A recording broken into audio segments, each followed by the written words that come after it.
जय श्री हरि। स्वादिष्ठान चक्र के विषय में जो बातें हम कर रहे हैं वो लगभग अंत अब उनका आने वाला है, बट स्वादिष्ठान चक्र को एक बार फिर से आपके सामने सारांश में उसका जो समरी है वो आपको बताऊं। स्वादिष्ठान चक्र है स्व का अधिष्ठान, सेल्फ का सीट। और सेल्फ यानी वो जो आप अपने आप को अन्य हर चीज से, हर वस्तु से, हर व्यक्ति से, सब कुछ से पृथक विशिष्ट रूप में जानते हैं, separated from everything and everybody else, all else, and as a unique identity. उस सेल्फ का अधिष्ठान होता है आपका Swadhisthana chakra. So essentially this is your mind. तत्वतः ये मन है स्वादिष्ठान चक्र, क्योंकि मन की चेतना भी स्वादिष्ठान चक्र पर ही आपको मिलती है। तो आपका जो मैं को जानता है, मतलब जिस सेल्फ को आप अपने विषय में स्वयं समझते हैं कि मैं ऐसा या वैसा हूं, that is I with respect to I. और इसी के साथ साथ अन्य लोग मुझे जो अपनी चेतना में धारण करते हैं वो मुझे क्या समझते हैं, इसकी जो कॉग्निजेंस है ये भी, यानी I with respect to I and I with respect to everybody and everything else, ये है आपका स्वादिष्ठान चक्र। तो स्वादिष्ठान चक्र पर ये जो आपका सेल्फ जागता है, ये बेसिकली क्या करता है, आपके मूलाधार चक्र से एक खास किस्म का डेटा रिट्रीव करता है, उसको निकालता है और उसी के आधार पर आपके सेल्फ को वो आपके लिए प्रस्तुत करता है आपके मन के लेवल पर। मतलब मूलाधार चक्र जो अनलिमिटेड डेटा स्टोर किए हुए हैं, जिसमें केवल इसी जन्म की डेटा स्टोरेज नहीं है, आप इससे पहले जहां जहां भी जिस भी फॉर्म में, जिस देश काल में आप पहुंचे, अलग अलग बॉडीज लेकर अलग अलग जीवन को जिया जब आपने, तब वहां जो भी आपका एनर्जी कोडिंग्स थी, जो एनर्जी स्क्रिप्ट्स थी, वो सारी ऐसा समझ लें कि सेल्फ के आइडिया के साथ आपके सम टोटल में आपके मूलाधार चक्र पर स्टोर्ड है। स्वादिष्ठान चक्र वहीं से आप उस डेटा को रिट्रीव करता है। लेकिन स्वादिष्ठान चक्र रिट्रीव केवल उतना डेटा करता है जितना आपकी एलिजिबिलिटी होती है, आपकी योग्यता होती है। योग्यता आपकी ऊर्जा कॉन्स्टिट्यूशन के टर्म्स में, आप किस प्रकार के ऊर्जा कॉन्स्टिट्यूशन के व्यक्ति हैं, आपकी वाइब्रेशनल रियलिटी क्या है, उसी के आधार पर आपके अनलिमिटेड डेटा स्टोरेज में से मतलब भर का डेटा लेकर आपका स्वादिष्ठान चक्र आपका एक सेल्फ आपके सामने प्रस्तुत करता है। एंड इसको ऐसा समझें कि जैसे एक बीज में से अंकुरण हुआ, कुछ समय तक हो रहा और अगेन वो वापस फिर होता क्या है, एग्जिट के टाइम पर, मतलब जब आपने अंतिम जो सांस ली होगी पिछले जीवन में, जो भी आपका शरीर था, जो भी आपकी भूमिका थी, तो वो जो आपने एग्जिट लिया, जब वहां से निकासी हुई, तो वो सेल्फ के साथ जितनी चीजें आपने रिकॉर्ड की, वो सारी रिकॉर्डिंग सम टोटल में again it gets compressed and merged into the Swadhisthana, into the root chakra, into the Muladhara chakra. तो स्वादिष्ठान चक्र से जो अंकुरण हुआ था, वो again it goes back to the Muladhara chakra. Again जितनी स्क्रिप्ट थी पिछले जन्मों के आधार पर बनी हुई, उसमें जो अपडेशंस होने चाहिए वो सब किए जाते हैं, जो डिलीट होना है, जो ऐड ऑन होना है, whatever transformations are to be done, वो मूलाधार चक्र पे किए गए। नया आपका जो नया एनर्जी स्क्रिप्ट है वो वहां पर अब स्टोर कर दी गई। लेकिन एक नया कहने को होती है, ये नई कुछ ज्यादा होती नहीं है। अगर जीवन एक विशेष लेवल पे जिया गया हो हमेशा, मतलब अधिकांश जो जीव जंतु और most of the human beings जिस लेवल पर जीते हैं, वो होता है स्वादिष्ठान चक्र का बिल्कुल ग्रोस फंक्शन। एक आपका जिह्वा, दूसरा आपकी जननेंद्रिय, your tongue and your genitalia, जितना जबान खा के आनंद ले सकती है, जितना आपको सेक्सुअल एक्टिविटीज से प्लेजर मिल सकता है, उतने के अराउंड, और उसमें थोड़े से और रिफाइनमेंट्स, मतलब शरीर की जो बेसिक ग्रोस अंडरस्टैंडिंग है, सेल्फ की जो अंडरस्टैंडिंग है केवल शरीर के रूप में, और शरीर से जुड़े हुए जो प्लेजर्स के रूप में, स्वादिष्ठान चक्र की उस ग्रोस वाइब्रेशनल अंडरस्टैंडिंग के साथ आप एक स्क्रिप्ट लिख लेते हैं। वो ज्यादा चेंज ही नहीं होती है, क्योंकि आप ये समझें कि एक बड़ी बेसिक सी ग्रोस सी एक स्क्रिप्ट हुई, फिर वो वैसी ही ऑलमोस्ट वैसी सी स्क्रिप्ट ऑलरेडी मूलाधार चक्र पर है। अब उसको जब आपने वापस एग्जिट के टाइम पे फिर से वो मूलाधार चक्र में मर्ज की गई, तो ज्यादा उसमें कुछ चेंजेस नहीं हुए। एक रेपिटेटिव स्क्रिप्ट है जिसको आप स्पूल ऑफ टाइम पर बार बार जीते हैं, फिर मर जाते हैं, फिर थोड़े समय के लिए जीते हैं, फिर मर जाते हैं, और ये अनंत काल तक चलता रहता है। मूलाधार चक्र बेसिकली आपका ऐसा समझ लें कि वो चेंज हो ही नहीं रहा है, जिसको कारण शरीर कहा जाता है, ये वही है मूलाधार चक्र, क्योंकि जड़ वही है, उसी में बस थोड़ा बहुत चेंजेस के साथ आप कभी कुछ बनते हैं, कभी कुछ बनते हैं, और जो बनते हैं वो आपके स्वादिष्ठान चक्र पर प्रकट होता है। Again it goes back to the Muladhara chakra. तो ये पिंग पोंग चल रहा है, आप देख रहे हैं स्वादिष्ठान चक्र और मूलाधार चक्र के बीच की पिंग पोंग। मूलाधार चक्र से चेतना उठी बीज के अंकुर की तरह, कुछ समय तक समय के चक्र पर चली, again goes back to the Muladhara chakra. मूलाधार चक्र में कुछ चेंजेस, अगेन स्प्राउटिंग, फिर वापस अंदर, and it goes on and on and on. परंतु चेतना के ये 2 ही स्तर नहीं हैं, चेतना के 9 स्तर हैं, जैसा कि मैंने आपसे नवरात्रि के कॉन्सेप्ट्स वाली वीडियो में शेयर किया। और उन 9 लेयर्स को समझने के लिए, उन 9 लेयर्स को पार करने के लिए जिस तरह का पुरुषार्थ चाहिए वो अधिकांश लोगों में नहीं होता। और मनुष्य शरीर में होने के बावजूद हालांकि ये अपॉर्चुनिटी दी जाती है, परंतु चूंकि ज्ञान ही नहीं है, अकल ही नहीं है, और इसी के साथ साथ ये जो स्वादिष्टान चक्र के बेसिक ग्रोस जो आनंद है इसमें इतना ज्यादा लोगों को एडिक्शन होता है कि इसके बियॉन्ड सोचने की कुछ चिंता नहीं होती। सामने देखते हैं सब कुछ हो रहा है, लेकिन उन्हें क्यूरियोसिटी नहीं होती कि क्या कैसे मर जाएंगे। सो this is taken for granted, हाँ मर जाएंगे, सब मर जाते हैं, हम भी मर जाएंगे, उसके बाद क्या होगा, यहाँ आए थे उससे पहले कहाँ थे, कैसे ये सब कुछ मैनिफेस्ट हो रहा है, इस बारे में ज्यादा लोग सोचते ही नहीं है। सो दिस इज दिस मूलाधार चक्र एंड स्वादिष्टान चक्र के बीच की चेतना। But there are 9 floors. अब 9 फ्लोर्स का मतलब दूसरे फ्लोर के आगे वाले फ्लोर यानी मणिपुर चक्र जिसको कहा जाता है, या जिसको कहा जाता है नाभि चक्र या नेवल चक्र, इस चक्र तक जाने के लिए तो सोचना ही असंभव है इस तरह की चेतना के साथ।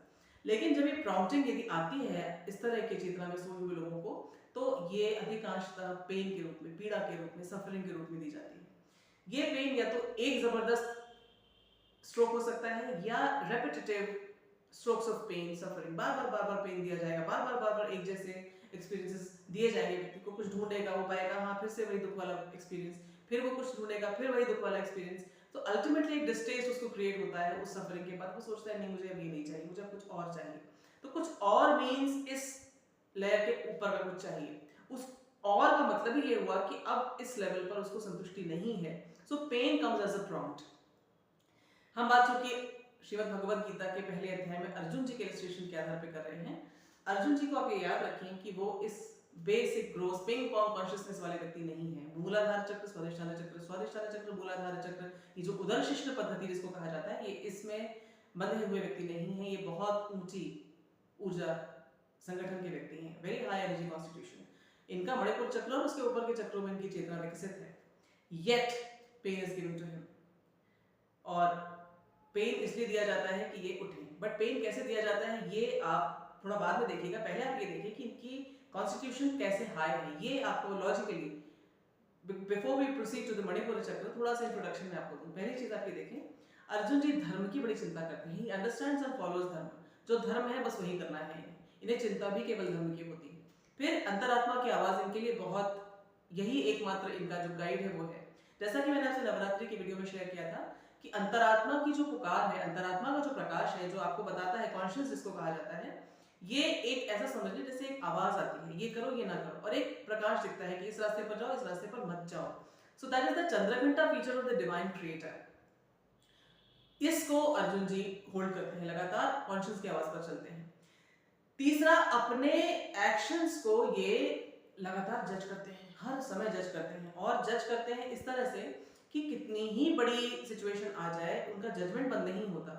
इस तरह जज कर सकते हैं वो अपने आप को कि कितनी ही अपमानजनक कंक्लूजन पे वो पहुंचे, उन्हें इसकी कोई चिंता नहीं है। मतलब अहंकार उनका इतना बड़ा कभी नहीं होता कि अब जो ठान लिया सो ठान लिया, लोगों के सामने अपनी रेपुटेशन बनाए रखनी है, इज्जत बनाए रखनी है। ऐसा आपने देखा उनको वहीं पर वो कहते हैं कि दम से बैठते हैं उन दो सेनाओं के बीच में जहां पर वो अभी भी गए बड़े पुरुषार्थ के साथ। So this is one big feature. Then बिल्कुल जबरदस्त हीट ऑफ एक्शन में वो, अगर उनको लगता है ये धर्म नहीं है तो तुरंत वो अपना पुरुषार्थ पीछे घसीट सकते हैं। या ये भी आप देखते हैं प्रवृत्ते शस्त्र संपादे धनुरुद्यम में पांडव, जब ये चीज आप उनकी उस शैली में अचानक से आप देखते हैं वो धम से जो बैठते हैं, वो कारण ही यही है कि उस हीट ऑफ एक्शन में भी वो देख पाते हैं कि क्या ठीक है और क्या नहीं है।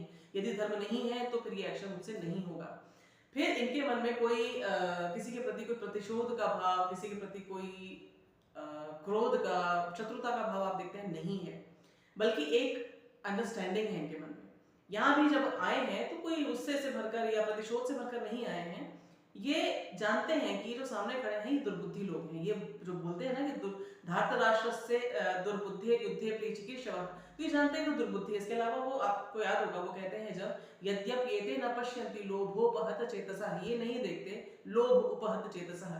तो ये लोभ से मारी हुई बुद्धि वाले लोग हैं। उनको समझ है कि ये इनसे कोई दुश्मनी नहीं करनी है मुझे, ये तो मारी हुई बुद्धि के लोग हैं। तो देयर इज एन अंडरस्टैंडिंग। और इसी के साथ साथ आप ये देखें कि अपने एक्शंस का बिल्कुल माइन्यूटेस्ट ये विश्लेषण कर सकते हैं और बड़े फार रीचिंग इसके कॉन्सिक्वेंसेस को देख सकते हैं कि कहाँ तक वो आपने देखा कि वो नरक में वास हो जाएगा, पितर पतित हो जाएंगे, वर्ण संकर आ जाएगा, एटसेट्रा एटसेट्रा। तो ये इनकी जो इंट्रोस्पेक्शन और रेट्रोस्पेक्शन की जो फैकल्टी है, इतनी जागृत, इतनी चैतन्य, इसका अर्थ है इनका मणिपुर चक्र बहुत सुंदर अवस्था में है। फिर भी अर्जुन जी गिरते हैं, फिर भी अर्जुन जी को पेन मिलता है। क्यों मिलता है? जब ये क्यूरियोसिटी से आते हैं, कृष्ण से कहते हैं मेरा रथ लेकर चलो, एंड उसके बाद कहते हैं यावदेता निरीक्षे हम योद्धु कामन अवस्थितान कई मया सह योद्धव्य अस्मिन् रण समुद्र में, मैं जरा देखूं यहाँ इस युद्ध में मेरे साथ योद्धव्य कौन है।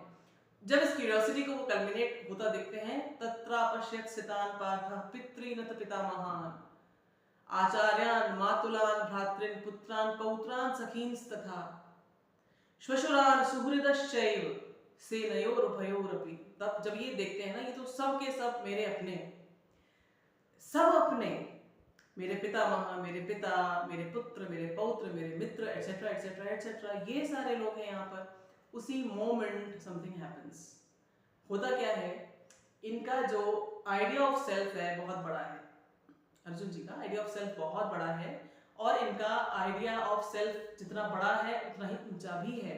ये अपने आप को बहुत अच्छे से समझते हैं मैं कैसा हूँ, और उसी के अनुसार इनके सुख का जो आइडिया है वो भी उतना ही ऊंचा और उतना ही बड़ा है।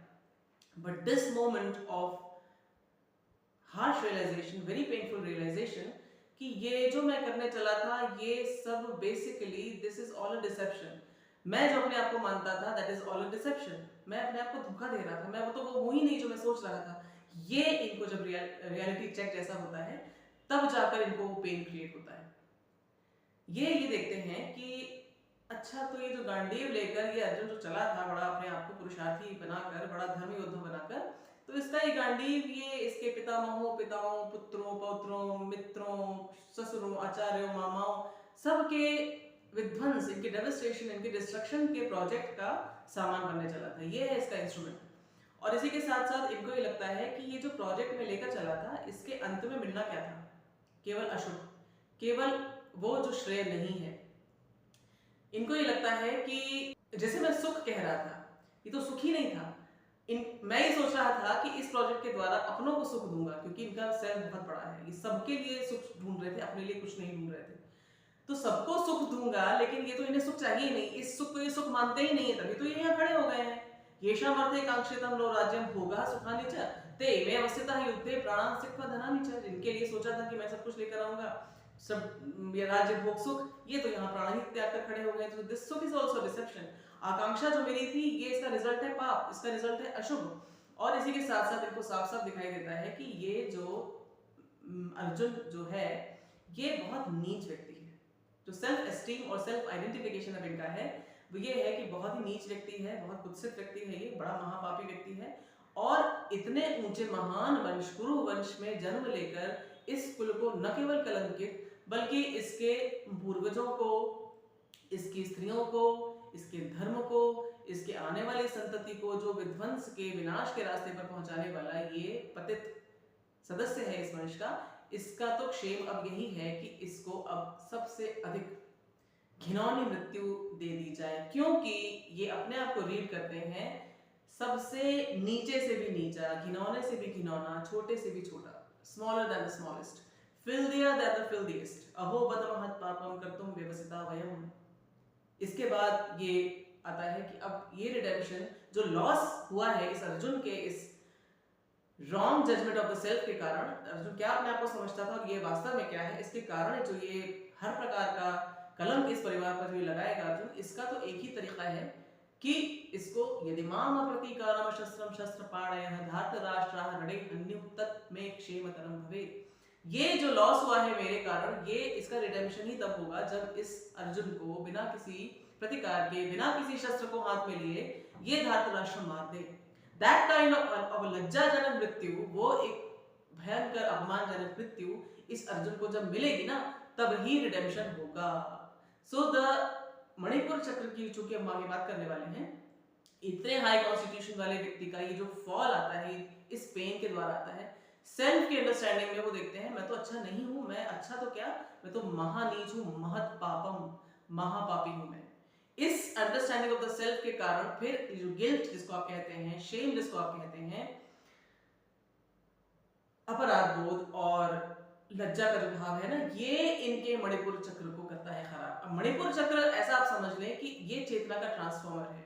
अब यहाँ पर जैसे किसी सामान को धोया जाता है, बड़ा साफ सुथरा किया जाता है और उसको बड़ा स्वच्छ करने के बाद बड़ा सुगंधित किया जाता है, ऐसा कोई स्थान, इसी में मल भर गया। कौन सा मल? यही अपराध बोध और लज्जा का मल। इस जगह पर यदि अर्जुन जी रहें तो इसके कॉन्सिक्वेंसेस बहुत भयंकर होंगे। मतलब ये अर्जुन जी जैसा कॉन्स्टिट्यूशन पाना असंभव है आज के समय में वैसे भी, और अर्जुन जी उस समय में भी अपनी लीग के सर्वश्रेष्ठ लोगों में से थे, सबसे उच्च कोटि के लोगों में से थे। तो उस तरह के कॉन्स्टिट्यूशन के साथ भी यदि ये चीज उनके साथ होती है, यदि ये कुछ समय तक रहती, तो इसके मैनिफेस्टेशंस अन्य जगहों पर आपको दिखाई देते हैं। लेकिन इनकी जैसी चेतना का व्यक्ति तुरंत आपको दिखाई देता है, वो पूरा मैनिफेस्टेशन अपने चरित्र के द्वारा, अपने डिमीनर के द्वारा, अपने बॉडी लैंग्वेज के द्वारा, अपने इंटेलेक्ट डिसीजन के द्वारा आपको लेता हुआ दिखाई देता है कि अब ऐसा पतन कि इसके बाद उठना असंभव होना चाहिए कायदे से। परंतु अर्जुन जी को उठाया जाता है, इसीलिए उठाया जाता है कि इनका गिरना गिरना है ही नहीं। इनका जो गिरना है वो भी आप ऐसा समझ लें एक नई ऊंचाई को छूना है, इसलिए अर्जुन गिरते हैं। ये गिल्ट, ये शेम इनको जिस जगह पर लेकर जाती है, उसके बाद इनको जब उठाया जाता है तो इतना ऊंचा उठाया जाता है कि ये परम को प्रत्यक्ष कर सकते हैं। इन्होंने परम को प्रत्यक्ष किया। ये एक ऐसा अचीवमेंट है जो इसके बाद न कभी हुआ, ना इसके पहले कभी हुआ। एंड देन उस अंतिम पते को वो जानते हैं, उस अंतिम ऊंचाई को जानते हैं कि जिसके बाद कहीं और जाने की आवश्यकता ही नहीं, which is the last floor of the structure of consciousness। जो 9 फ्लोर्स जिनकी बातें हम करते हैं, उसके अंतिम परफेक्ट 10 की ओर जो चाहिए गति, वो अर्जुन जी को प्रत्यक्ष जो स्रोत है वो सामने आकर दिखाता है कि दिस इज द परम धाम। सो अर्जुन जी के इस गिरने से और अर्जुन जी के इस उठने से जो हमने पाया है, जो बहुमूल्य अमूल्य जो ट्रेजर, वो है श्रीमद् भगवद गीता। मणिपुर चक्र किस तरह से आपके जीवन में प्रभाव डालता है, किस तरह से ये बिगड़ता है, इसका एक छोटा सा अभी झलक आपने इस चीज से देखी है कि इतने जबरदस्त मणिपुर चक्र के फंक्शन के बावजूद भी ये दो भाव कैसे अर्जुन जी जैसे महान चरित्र के व्यक्ति को, इतने जबरदस्त पुरुषार्थी व्यक्ति को कहां से कहां लापटकते हैं। इस विषय में आपसे आगे और भी मैं बातें करूंगी। आज का जो सबसे बड़ा टेक अवे है कि यदि आपके भीतर किसी भी कारण से ग्लानि का या लज्जा का या आत्मघृणा का भाव है अर्जुन जी की तरह, तो ये आपके मणिपुर चक्र को आगे के फंक्शंस नहीं करने देगा। क्यों नहीं करने देगा? क्योंकि एक तो ये जो ट्रांसफॉर्मेशन है ये नहीं होगा आपकी ऊर्जा का, यानी ऊर्जा हायर वाइब्रेशन में कभी नहीं जाएगी, वो और खराब और भारी और गंदी होती चली जाएगी। इसी के साथ साथ जो ऊपर से दिव्य प्राण का फ्लो होना चाहिए आपके सहस्रार चक्र के द्वारा, आपके आज्ञा चक्र के माध्यम से, ये भी रुक जाएगा, क्योंकि आपकी वाइब्रेशनल कॉन्स्टिट्यूशन ही बदल जाएगी। ग्लानि के भाव, आत्मघृणा के भाव, आत्मलज्जा के भाव, ये आपकी ऊर्जा की जो वाइब्रेशंस हैं इनको खराब कर देते हैं। तो ऐसा समझ लें कि दोनों बिल्कुल अलग अलग वाइब्रेशन है। दिव्य प्राण की वाइब्रेशन बिल्कुल अलग है और ये जो घृणा और ग्लानि एक्सेट्रा की जो वाइब्रेशन है ये बिल्कुल अलग है। तो जब उस वाइब्रेशनल डायमेंशन में आपकी चेतना आ गई तो अब वो जो दिव्य प्राण की चेतना है वो आपको छू नहीं सकेगी, वो आप उसको रिसीव नहीं कर सकेंगे। सो अगर ऐसा कोई भाव आपके अंदर है तो आज ही उसको थोड़ा सा एनालाइज करें कि क्यों आता है ये आपके अंदर। और इसी के साथ साथ ये भी याद रखें कि कृष्ण आगे जाकर कहेंगे उद्धरेद आत्मनात्मानं नात्मानं अवसादयेत्। यदि किसी भी कारण से आपके भीतर अपनी चेतना को नीचे गिरा देने वाले भाव हैं तो आपको खुद ही अपने आप को उठाने का पुरुषार्थ करना होगा, उपक्रम करना होगा। और श्रीमद् भगवद गीता इसी उद्देश्य से आपके सामने, मेरे सामने प्रभु की कृपा के रूप में, अर्जुन जी के प्रसाद के रूप में लाई गई है। और बातें करूंगी आपसे आगे। जय श्री कृष्ण।